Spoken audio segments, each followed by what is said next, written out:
Hey guys, welcome back to my channel, or welcome if you're new here. We are vlogging today because I need to get out of my apartment immediately or I am going to lose my mind. Okay, my veneer hurts. I'm kind of freaking out because this is so unrelated. I have a veneer right here. It's fake, it's a veneer because when I was in 5th grade, I had such a severe overbite that my brother slammed a door and I was standing on the other side of the door and my teeth were the first thing to make contact. So my tooth literally like broke in half and flew off, and ever since then it's been nothing but problems with the tooth. So I had a veneer for like 7 years and I just got it replaced a few months ago, and I feel like it's just low-key been kind of hurting, and it never used to hurt before. So now I'm scared it's gonna break off. Okay, anyway. Today is a much needed vlog day. It has just been, I don't know, kind of an off month for me. I feel like it's just cold and gloomy every single day, and that definitely affects my mood. Like when it's sunny, I feel sunny. When it's gloomy, day after day after day, I start to feel kind of gloomy, especially since I'm living alone and working from home alone. It's a lot of alone time in the gloom and doom, which doesn't make me feel amazing. So today's gonna be an exploring Chicago vlog. I definitely wanna just walk around Michigan Ave area, downtown, get some cute little shots of the buildings down there. The river is still green actually, post St. Patrick's Day, so I'll show you guys that if you're interested. And then I am thinking we head over to the West Loop area so that I can get some work done at this coffee shop I've been wanting to check out, and I really want to go to Uncommon James. It does feel a little touristy, I know. I think I reserve the right to be a tourist here for at least a full year, so I don't even feel bad about it, but I have to go because if you don't know this about me, I used to be obsessed with The Hills growing up. It was my favorite show of all time. Lauren Conrad, bow down. I was in love with her. She's an icon. And ever since then, it's kind of just become my go-to comfort show. I feel like whenever I go through a transitional phase in my life, I have to start The Hills over from scratch. And I probably watched it like 8 to 10 times all the way through, no joke. So I obviously have to go to Uncommon James. If you don't know what that is, it's Kristen Cavallari's jewelry, home, accessories brand, and the store looks so, so cute. And it's right by the coffee shop that I wanted to check out, so that's perfect. I'm telling you to loosen up my buttons, babe, but you keep me. So if you wanna hang out with me today, explore Chicago a little bit, you have come to the right spot. We'll jump into that in a second, but before we do, you guys know the drill. Please don't forget to give this video a thumbs up, subscribe if you haven't already. Let me know in the comments below how you're doing today. I hope you guys are doing great, and check out my description box below if you need anything from me. I have Lightroom preset filters for editing your Instagram photos, my SPF merch, discount codes, and links to all of my favorite beauty products. Okay, it's vlog time.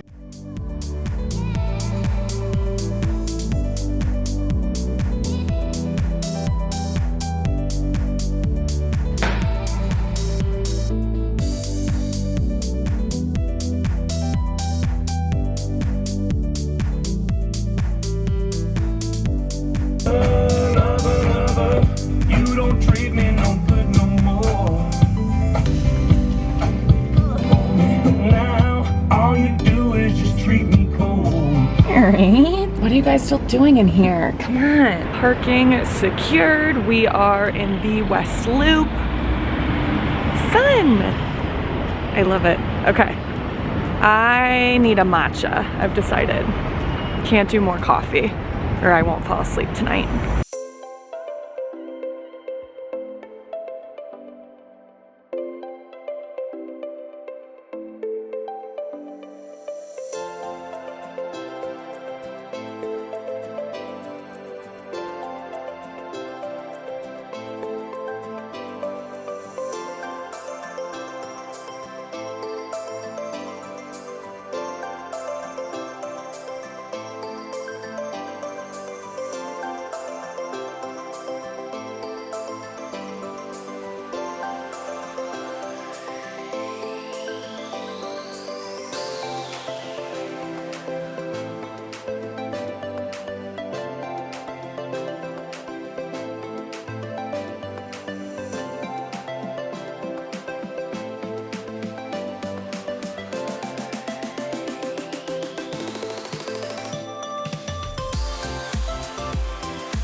How cute was that coffee shop? I loved it so much.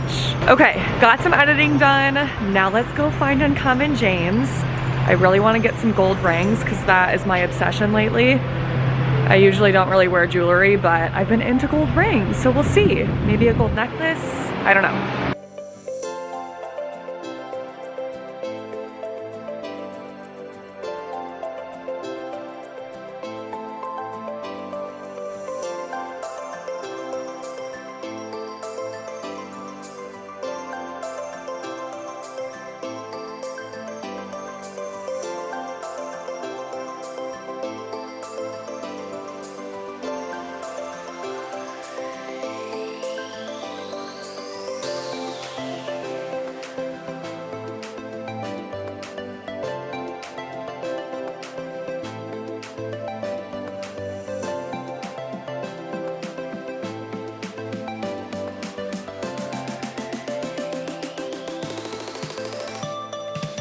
I seriously want to cry at the sun coming out. It makes me so happy.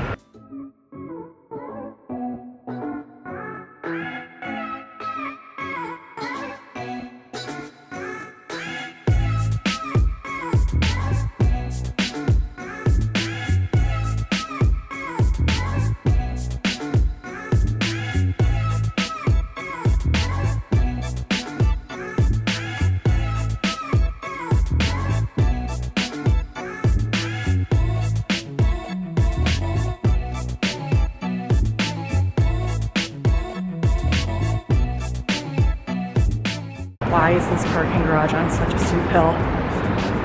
Can't breathe. All right, found my car. Time to go home. That was fun. I hope you guys had fun doing that with me. I'm starving, so let's go eat lunch. I'm really hungry. This is dangerous. Okay. I'll deal with that later. That Uncommon James store was so beautiful. I loved it in there. They did have a lot of rings that I loved, but none in my size in stock. So the employee working there wrote them all down for me and I'm gonna order them online. Okay, lunch. My thing lately has been sandwiches. I don't know what it is, but I just have been craving like a sandwich and chips like I'm in elementary school. So I'm gonna make that. Here we have cucumber, tomato, lettuce. Is this opened? No. I need to finish this one first. Smoked turkey breast, cheese, mild cheddar. And then I found this bread at Trader Joe's yesterday. It's the sprouted wheat sourdough bread. We will see about this. I don't know. I don't get these because I think that they're healthier than a real potato chip. I mean, are they? I doubt it. I just like the taste, you know, kind of like earthy. Okay, be honest. Should I try to go on Top Chef? Okay, so I have a lot of work that I need to get done. I have been having a hard time figuring out how to fit vlogging into my schedule since I don't normally vlog. Like most of my videos, I need to research and prep, sit down and film, and then sit down and edit. So it's difficult for me to do a full day of vlogging. So I thought today for this vlog, I could do that kind of morning portion that we just did and then wrap up by answering some of the questions that you guys have been asking me a lot and do like a little bit of a big sister, best friend chit chat, if you will. So instead of answering a bunch of questions that have really short answers, I thought I would pick those questions that you guys ask me the most frequently that are a little bit more, I don't really feel like serious is the right word to describe them, but they're questions that I want to be able to give meaningful answers to versus just like, do you like coffee or tea type questions, you know? So I have all of these questions written down from Instagram. If you're not following me there, you definitely should, because that is where I post the Q&As and then I will record all of your questions so that for something like this, I know what you guys want me to talk about the most. So the first question that I am asked about a lot is how to deal with loneliness, living alone, working by yourself, living in a new city, having a smaller friend group, etc., since those are kind of all things I've been dealing with for the past year or so. I have really gotten myself into a routine during the work hours Monday through Friday where I don't really leave my apartment, and I have found that that is what gets me feeling like I'm in a rut the most and kind of just feeling lower energy. Getting out of the apartment to go work from a coffee shop and just getting a change of scenery has such a big impact on my mood. Since I'm here by myself pretty much all day, every day, Monday through Friday, again during working hours, it's easy for me to feel isolated if I just stay in my apartment and don't make an effort to leave, which I will say is an effort for me because I do like my routine here, waking up, having coffee, starting to work, working out, then going back to work, and it's obviously easier to do that and to not leave, but I notice a really big difference in just how light I feel if I make an effort to leave my apartment. That sounds so crazy, but if I make an effort to leave my apartment during the work week at least once a week. So that is my number one tip. If you live alone and work from home by yourself like me, I would definitely recommend that. And then outside of working hours, I definitely make a big effort to get together with my friends on the weekends, since that is really the only time that I have to be around people like that and be super social. Obviously, I do go on dates, which usually fall on weeknights. But I don't know, I'm curious, for those of you that are in the dating scene, when you're going on first dates with people, is that fun for you? I mean, don't get me wrong, I've had some really good first dates where it feels like genuine fun, but at the same time, it's never the same as the fun that I have when I'm hanging out with my friends or my family. Like, they're very different things for me, because at the end of the day, as fun as a first date may be, it's still a stranger that I'm spending my time with. So it's just not quite the same thing for me. So I do make a big effort to get together with my friends on the weekends. But of course, there's always going to be those times when all of my friends are busy, because number one, I do have a smaller friend circle here than I had back home. Plus my family is not here, so that just makes it even smaller. And I mean, both here in Chicago and back in Minnesota, all of my friends are either engaged or married. I guess I have one friend in Minnesota who's not a bestie in New York, but literally all of my other friends are engaged or married. So of course, that just means there's always going to end up being nights where I have to chill by myself again. And there are some times when that happens when I love it, because it almost is like a little bit of a break for me. Maybe if I have been drinking too much and I just want to chill, it's like, okay, perfect. No one can hang out anyway. I'm gonna use this as an opportunity to just reset, if you will. But that's not always the case. There have definitely been some nights here where I'm like, oh my God, like I really want to be able to go out and do something, but none of my friends are in town. I think what I try to do is just remind myself that this is not how my life is going to be forever. This is a unique phase in my life. And so I'm just trying to appreciate it for what it is while I can, because I know that this is not going to last forever. So I really embrace the things that I enjoy doing, especially when I'm alone. Like things that I would rather do alone, I embrace those things because I know that I'm not going to be able to do those things whenever I want by myself forever. So for me, that includes things like reading, watching YouTube videos. I love just a good veg session with trash TV on. There's nothing better to me sometimes than doing that. Again, especially when I'm feeling super exhausted. I am not always laying on the couch though. I love to go on walks, listen to podcasts, walk through Ulta and Sephora, even though that's the last thing I need to be doing. So things like that I would rather do alone, I make an effort to kind of dive into those things when I do happen to have a weekend night where all my friends are booked. Another thing I get asked a lot is what tips I have for navigating dating, and I obviously don't have all the answers. It's not like I'm a professional at this, but I would say my number one tip is just something that I've been doing, and that is to find a good balance between dating and putting myself out there enough so that I'm meeting new people, but at the same time not forcing myself if it starts to feel like work and if it starts to stress me out. So when I first moved to Chicago, I was like, we got a whole city of new dudes here. I was super excited about it, but I feel like I got burnt out on that pretty quickly, that's not a word. And I felt like I was forcing myself to go on these dates, and I would get home and be like, ew, I wish I didn't do that. Like, it just was one of those things where it was starting to feel like only work and no fun. So at that point, I was like, well, then I'm just gonna remove myself from the scene. And I didn't go on Hinge for probably like 2 months. I did still have a couple situations where I was getting set up on dates like through friends, but that is so much easier for me, especially when it's somebody that I've already met, than, again, a complete stranger that I'm meeting via Hinge. So I took 2 months off because I wasn't having fun with it.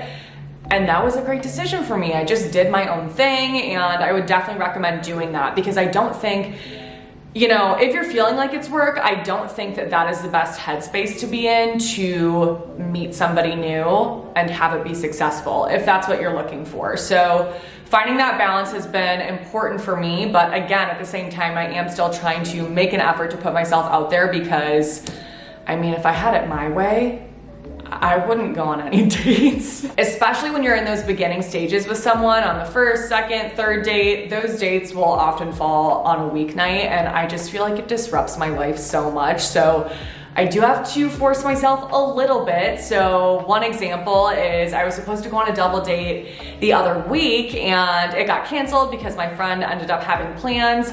And I was in the bathtub, like ready to call it a night. I was like, oh my God, I'm so glad that this didn't work out, because now I can just chill tonight. And long story short, the guy messaged me and asked if I still wanted to go. And I feel like normally I would have been like, no chance. I'm literally in the bathtub. But I don't know. I was like, Abby, make an effort to put yourself out there. So I went, and I'm so glad that I did, because it was honestly such a great first date. So that was a good reminder for me. Like, that never would have happened if you didn't give yourself a little nudge. So that is how I have been thinking about dating.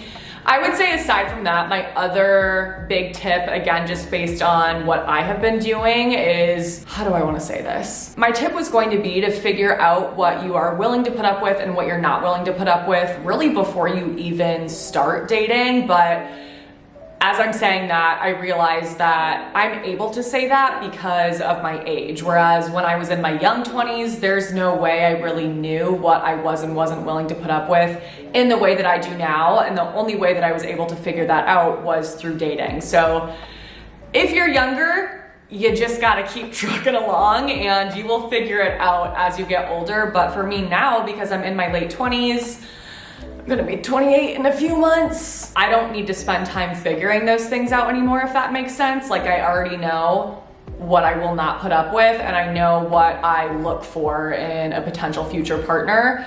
Whereas, again, I was really trying to figure that out when I was younger, and honestly, all I cared about is if the guy was cute and if he was a good time. And don't get me wrong, I still appreciate both of those things now, but I'm in a very different place now.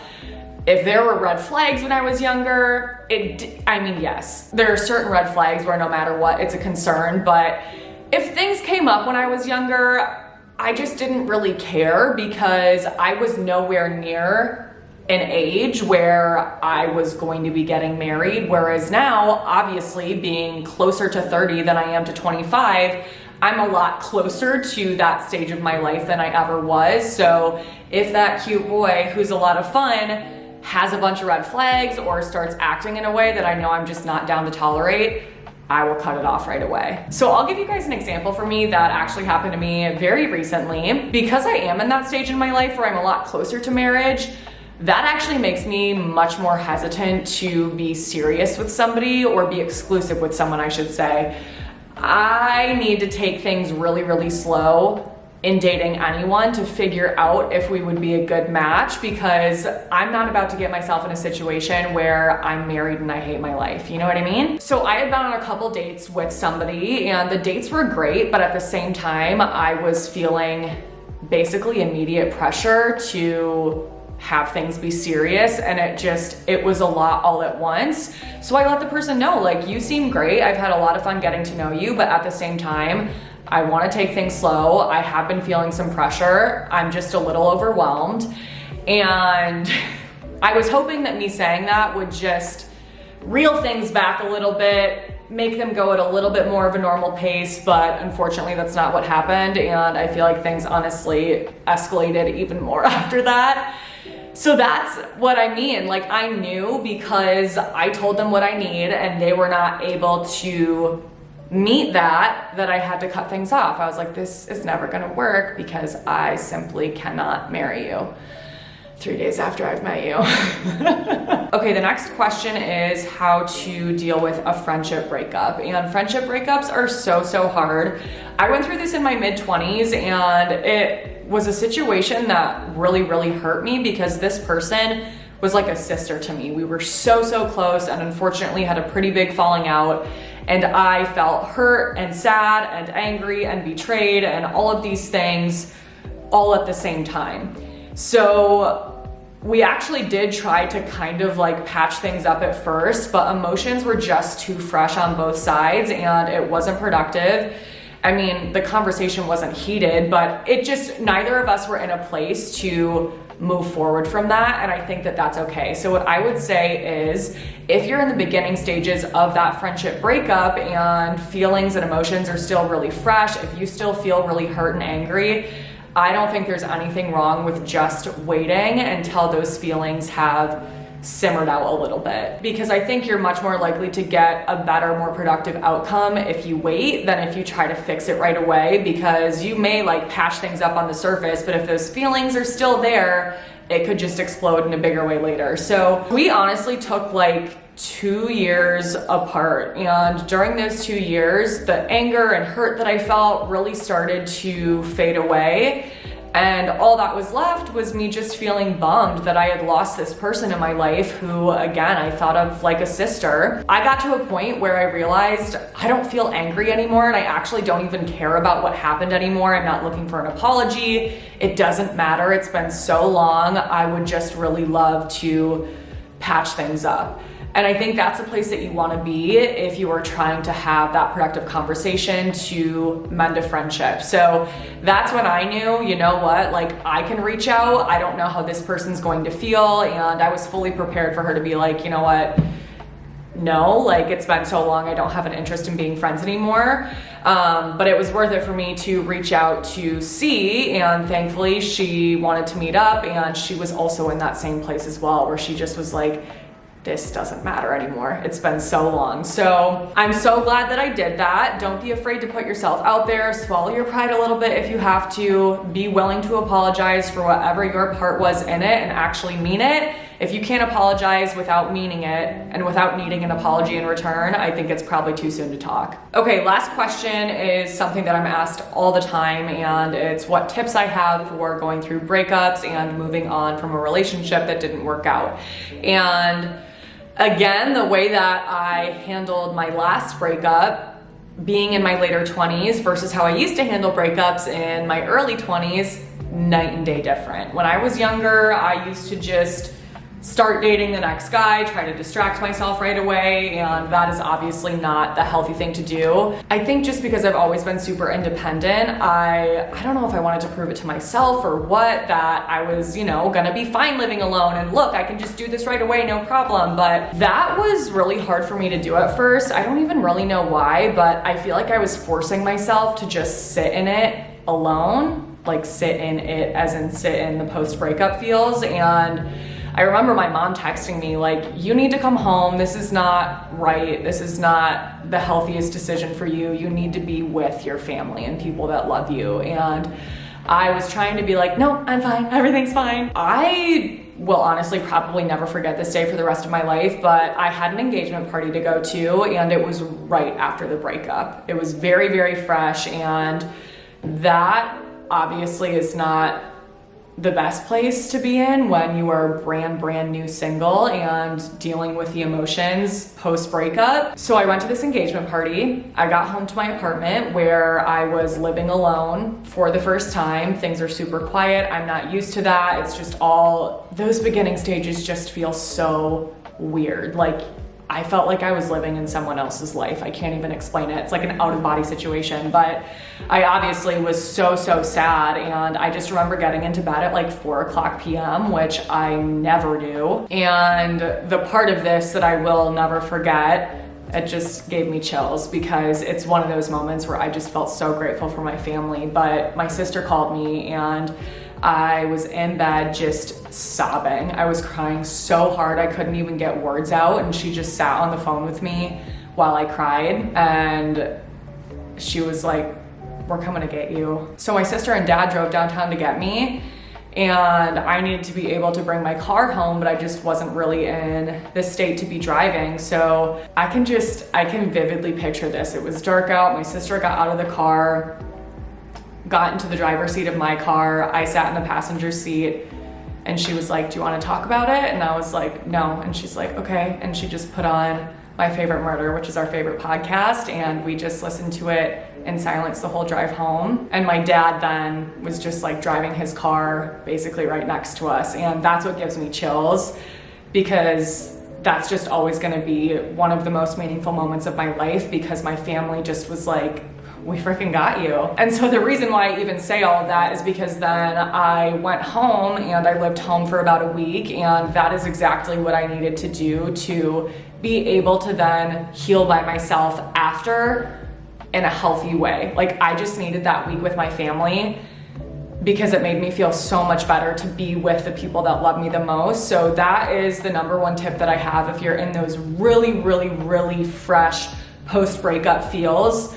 Go live with your family. If you don't have family near, go live with your friends, have them sleep over, do whatever you can to not be just sitting around alone, because that is not what's best for you, and you need to be with people that are gonna make you feel good. Obviously, that part of the breakup does not last forever, and that's just kind of like right after everything happens, when things feel really dark and heavy. But after that, I would say my biggest tip is to just find ways to spice up your life if you can. So for me, I redecorated my entire apartment. I was reorganizing everything. I was taking baths. I was putting the little, ow, did I just break a nail?